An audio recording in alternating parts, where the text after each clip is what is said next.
Welcome to Pawan foods. இன்றைக்கி வந்து பார்த்திங்க அப்படின்னா இந்த மாதிரி ஒரு மண் பானையில், சரிங்களா, இதை வந்து பானைன்னு சொல்லக்கூடாதுங்க, மொடா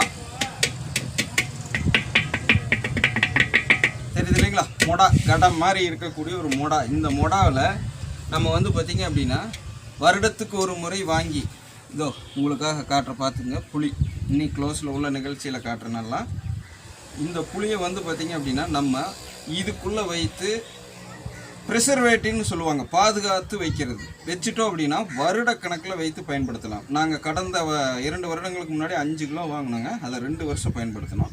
இப்போ உங்களுக்காக 3 கிலோ நம்ம இதில் ப்ரிசர்வேட்டிவ் பண்ணி காட்ட போகிறோம். கரெக்டாக 1 வருஷத்துக்கு வரும். அது எப்படின்னு இப்போ உங்களுக்கு பவுனம்மா டெமோ காட்டுவாங்க, பார்த்து பலன் பெறுங்க. நிகழ்ச்சிக்கு போகிறதுக்கு முன்னாடி இன்னும் இந்த மாதிரி பல பாரம்பரியத்தில் இருக்கக்கூடிய நம்மளுடைய உணவே மருந்தாக தயாரிக்க தேவையான டிப்ஸுகளை எல்லாம் தெரிஞ்சுக்கிறதுக்கு இந்த ஜெம்சி பவுன் ஃபுட்ஸை சப்ஸ்கிரைப் பண்ண வந்தீங்கன்னா சப்ஸ்கிரைப் பண்ணிட்டு கூட ஒரு பெல் சிம்பிளை போட்டுங்க. இந்த மாதிரி நல்ல நிகழ்ச்சிகள் நிறைய பேர்த்துக்கு பலன் பெறணும்னு நினச்சிங்கன்னா அவங்களோட பகிர்ந்துக்கிட்டு அவங்களையும் பலன் பெற செஞ்சுங்க. ஃபேஸ்புக்கு, ட்விட்டர், இன்ஸ்டாகிராமு, ஷேர்ட்டில் பார்க்குறவங்க தவறாமல் எங்களை ஃபாலோ பண்ணி இப்போ நிகழ்ச்சிக்கு உள்ளே போகிறோம்.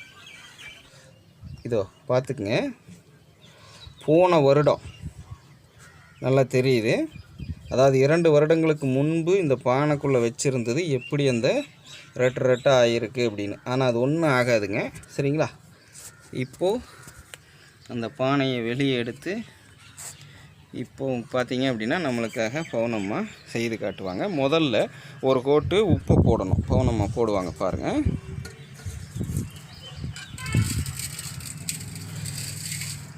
உப்பை காட்டுமா, இங்கே பாருங்கள், சாதாரண கல் உப்புங்க, எந்த ஒரு அயோடைஸ்டு உப்பையும் நம்ம பயன்படுத்தலை, சரிங்களா. சாதாரண கல் உப்பு. இது தூத்துக்குடியிலிருந்து நம்மளோட இன்ஃப்ளூயன்ஸில் வர வச்சுக்கிறது, டைரெக்டாக உப்பளத்திலிருந்து. ஒரு கோட்டு போட்டுட்டு புளியை எடுத்து அப்படியே மேலே அமுத்தி வைப்பாங்க. இந்த புளியை எடுத்து காட்டுமா, இதோ நம்ம ஏரியாவிலேருந்து கிடைக்கக்கூடிய நாட்டு ரக புளி. இதோ நம்ம ஏரியாவில் கிடைக்கக்கூடிய நாட்டு ரக புளிங்க இது. இப்போ இதை ஒரு கோட்டு மேலே வைப்பாங்க, அப்படியே அந்த உப்பு மேலே. உப்பு பார்த்துக்குங்க, கீழே போட்டிருக்குறாங்க போனோம்மா. இப்போ அது மேலே வைப்பாங்க பாருங்கள். உப்பு போட்டதை உடனே அது மேலே ஒரு கோட்டிங் புளி போட்டுருக்குறோம், அதையும் பார்க்குறீங்க. அதுக்கு மேலே மறுபடியும் வந்து பார்த்திங்க அப்படின்னா உப்பு இந்த அளவுக்கு இருக்கிற மாதிரி போட்டு ஒவ்வொரு லேயராக படிப்படியாக வந்து நம்ம அடுக்கிட்டே வரணுங்க. இந்த பானை வந்து குறைஞ்சது 10லிருந்து 15 கிலோ பிடிக்கும். நம்ம வந்து இப்போ 3 கிலோவை இதில் போட்டு அமுத்திக்க போகிறோம். முதல் கோட்டு மட்டும் கீழே இந்த அளவுக்கு உப்பு இருக்கிற மாதிரி பார்த்துக்குங்க. நம்ம ஜெம்சியின் குடும்பம் நல்லா பார்த்துக்குங்க. 2வது கோட்டில் இவ்வளோ உப்பு போட்டுறாதீங்க. அப்புறம் நம்ம எடுத்து வேறு ஏதாவது இனிப்பு மாதிரி புளியை கரைச்சி செய்யக்கூடிய விஷயங்களெல்லாம் நம்ம சொல்லுவோம் இல்லைங்களா பவுன் ஃபுட்ஸில், அதுக்கப்புறம் உப்பு கறிக்க ஆரம்பிச்சிடும். அதனால் கொஞ்சம் கவனமாக பார்த்துக்குங்க. இந்த அளவுக்கு ஃபஸ்ட்டு கோட்டுக்கு மேலே மாதிரி பார்த்துக்குங்க. அதுக்கு அடுத்த கோட்டில் நம்ம மேலே லேயராக படிய வைப்போம் இல்லைங்களா, அதுக்கெல்லாம் நம்ம இந்த அளவுக்கு உப்பு போட வேண்டியதில்லை. ஏன்னா அடிப்பகுதியில் வந்து பார்த்திங்க அப்படின்னா நிறையா காற்று வந்து போகிறக்கு வாய்ப்பு இருக்குது, அது மேலே போட்டுக்கிட்டே வரனால. அதனால் வந்து பார்த்திங்க அப்படின்னா நம்ம அங்கே கொஞ்சம் நிறைய உப்பு போட்டுக்கிறோம். இப்போ இந்த மாதிரி படிப்படியாக போட்டு நம்ம பானை நிறைய பண்ணாலும் சரி, அரை பானை அளவுக்கு இருக்கிற மாதிரி பண்ணாலும் சரி, அதாவது மொடா இருக்கிற அளவுக்கு பண்ணாலும் சரிங்க, பக்குவமாக இருக்கும். இதை வந்து 2 வருடங்களுக்கு மேலே பயன்படுத்தலாம். நாங்கள் முழுதாக பரிசோதித்துட்டு தான் பரிந்துரைக்கிறோம். விருப்பம் உள்ளவர்கள் கடைபிடித்து கொள்ளுங்கள். இப்போ பார்த்தீங்க அப்படின்னா புளி எப்படி ப்ரிசர்வேட்டிவ் பண்ணி வருட கணக்கில் பயன்படுத்துறது அப்படின்னு சொல்லி இப்போ நீங்கள் பார்த்துருக்கீங்க. இந்த மாதிரி பானைகள் உங்கள் ஏரியாவில் நம்மளுடைய குயவர்கள் செய்து வழங்குவாங்க. உங்கள் ஏரியா மண்ணை பயன்படுத்தி செய்கிறதா இருக்கிறத முதல் கட்டமாக முன்னுரிமை கொடுத்து வாங்குங்க. அப்படி வாங்க முடியாத நம்ம ஜெம்சியின் குடும்ப உறவினர்கள் மட்டும் தொடர்பு கொள்ளுங்க. இந்த மாதிரி தரமான பானைகள் ஏற்கனவே இந்த பானைகள் செய்கிற இடத்துலையே போய் உங்களுக்காக நிகழ்ச்சி எடுத்து போட்டிருக்கிறேன். நம்மளுக்காக அவங்க வந்து பார்த்திங்க அப்படின்னா ஒரு லோடு அப்படியே ஆர்டருக்காக நம்மளுக்கு செய்து கொடுத்துருக்காங்க. ஏற்கனவே ஒர்க்காகவும் உங்களோட வழங்கியிருக்கிறேன். இப்போது நம்மளோட 1 வருடத்துக்கு மேலே இணைந்து பயணிக்கிற சகோதர சகோதரிகளில் மட்டும் தேவைப்படுறவங்க கூப்பிடுங்க. புதிதாக இருக்கிறவங்க நீங்கள் முதல்ல எங்களோட இலவச நிகழ்ச்சிகளெல்லாம் பார்த்து எங்களை பற்றி புரிதலை ஏற்படுத்திக்கங்க. அப்புறம் நீங்கள் வாங்கி பலன் பெறலாம். இந்த மாதிரி பானைகளை வாங்கி நீங்கள் ப்ரிசர்வேட்டிவ் பண்ணிக்கங்க. இப்போ எதுக்கு இந்த புளியை பற்றி மட்டும் நம்ம சொல்கிறோம் அப்படின்னா, அறுசுவைகளில் பிரதான சுவையாக இருக்கக்கூடியதுங்க இந்த புளி. புளி சுவை மட்டும் வந்து பார்த்திங்க அப்படின்னா பக்குவப்படுத்தி சாப்பிடணும். என்றைக்கும் வந்து நீங்கள் பயன்படுத்தக்கூடிய புளி புதுசாக வாங்கினதை அந்த ரா எனர்ஜின்னு சொல்லுவாங்க இல்லைங்களா, மரத்திலிருந்து பிடுங்கி தட்டி அதை எடுத்து அதே மாதிரி புளியாக நீங்கள் சாப்பிடக்கூடாது. அந்த புளி வந்து பழையதாகணும். பழையதாக வந்து பார்த்திங்க அப்படின்னா அதில் சில நுண்ணுயிரிகள் உருவாகும். உதாரணத்துக்கு புளியை வந்து பார்த்திங்க அப்படின்னா ஆரம்பத்தில் கொஞ்சம் டார்க் ரெட்டாக இருக்கிறது போக போக கருப்பாகும்.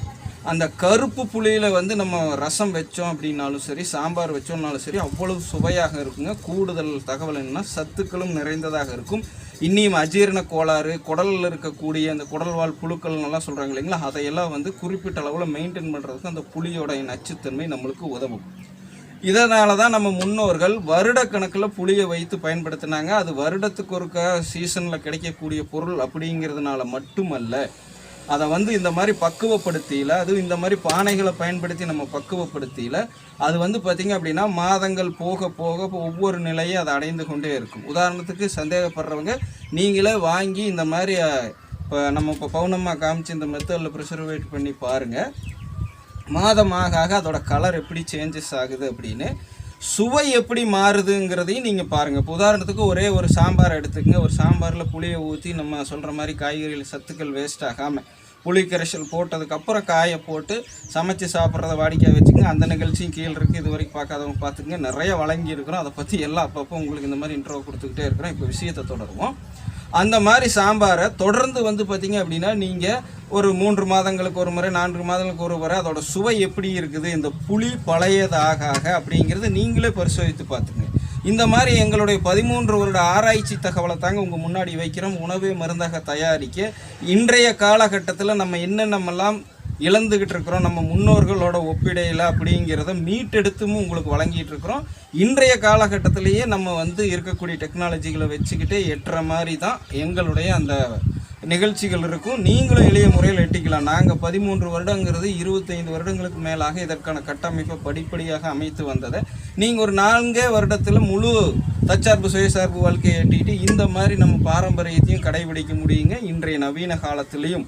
அதற்காகத்தான் எங்களுடைய உழைப்பை தொடர்ந்து நானும் பௌர்ணமாக உங்களுக்காக போட்டுக்கிட்டு இருக்கிறோம். உணவே மருந்துங்கிற வாழ்க்கையில் வாழ்ந்து கொண்டு இதுவரைக்கும் 13 வருடங்களுக்கு மேலே எந்தவித மருந்துகளும் எடுத்துக்காமல் இந்த மாதிரி உணவு தயாரிப்பு நிகழ்ச்சியில் இருக்கக்கூடிய நுட்பங்களை பயன்படுத்தி எங்களுடைய உணவையே மருந்தாக வைத்துக்கொண்டு நாங்கள் வாழ்ந்துட்டு இருக்கிறோம். குறிப்பாக பௌர்ணமாவை மீட்டெடுத்து அவங்க இன்றைக்கி வாழ்ந்துகிட்டு இருக்கிறாங்க. இதை உங்கள் முன்னாடி எடுத்து வைக்க கடமைப்பட்டிருக்கிறேன். இன்னும் பல நிகழ்ச்சிகளை தொடர்ந்து நானும் பௌர்ணமாவும் நமது குழுக்கள் இந்த மாதிரி உங்களை சந்தித்து கொண்டே இருப்போம்னு சொல்லிட்டு உங்களிடமிருந்து விடைபெற்றுக் கொள்கிறேன். வழக்கம் போல் பௌர்ணமாவே டயலாக்கை சொல்லி முடிப்பாங்க. இயற்கையோடு இணைவோம், இன்பமாய் வாழ்வோம். நன்றி, வணக்கம். வணக்கம்.